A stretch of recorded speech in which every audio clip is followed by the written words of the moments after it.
ala alihi washabihi ajmain. Amma ba'du. Puji syukur marilah kita panjatkan kehadirat Allah Subhanahu wa taala karena berkat hidayah dan karunia-Nya kita dapat berkumpul pada hari ini.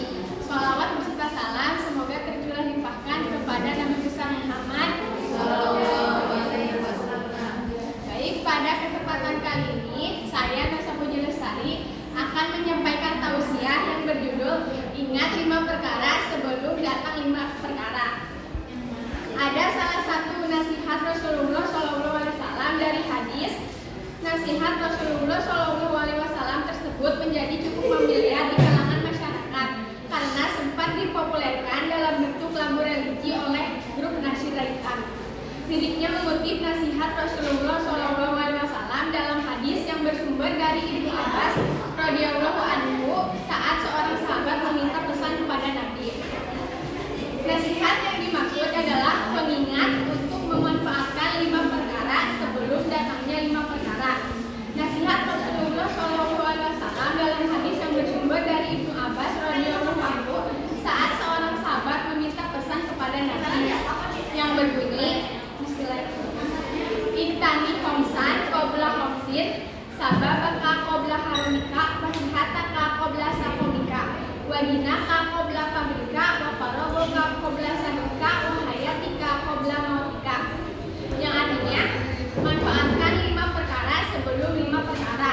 Waktu mudamu sebelum datang waktu tuamu, waktu sehatmu sebelum datang waktu sakitmu, masa kayamu sebelum datang masa kefakiranmu, masa luangmu sebelum datang masa sibukmu, dan hidupmu sebelum datang matimu. Hadis riwayat Al-Hakim dalam Al-Mustadraknya. Dalam hadis ini Nabi Muhammad SAW memberitahu 5 perkara sebelum hidup yang bisa diambil manfaatnya. Sebelum datang 5 halangan yang diperkirakan akan datang di masa depan. Dibahas satu-satu. Kita bahas satu-satu hadis yang tadi disebutkan. Yang pertama, sababaka qabla haramika, yang artinya masa mudamu sebelum tuamu. Maksudnya, masa muda adalah masa tua, sedangkan masa tua adalah masa yang sudah rapuh.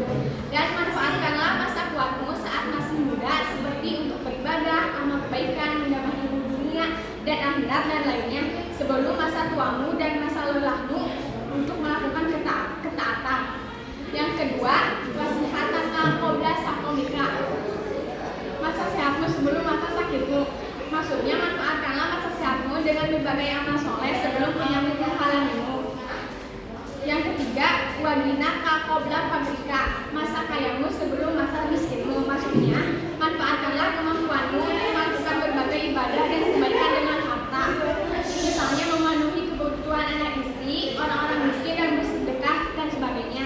Yang keempat, wafarogoka qabla sadika, waktu luangmu sebelum masa sibukmu. Di sini kita dianjurkan untuk menghargai waktu agar bisa diisi dengan hal-hal yang bermanfaat, baik untuk diri sendiri maupun orang lain. Misalnya, menengok saudara kita ketika ada kesempatan sebelum kesibukan menghampiri kita. Yang kelima, wahayataka qabla mautika, masa hidupmu sebelum kematianmu. Maksudnya, manfaatkanlah berbagai amal soleh dalam hidup sebelum kematian menghalangi untuk beramal. Nah, berkenaan dengan nasihat Rasulullah SAW,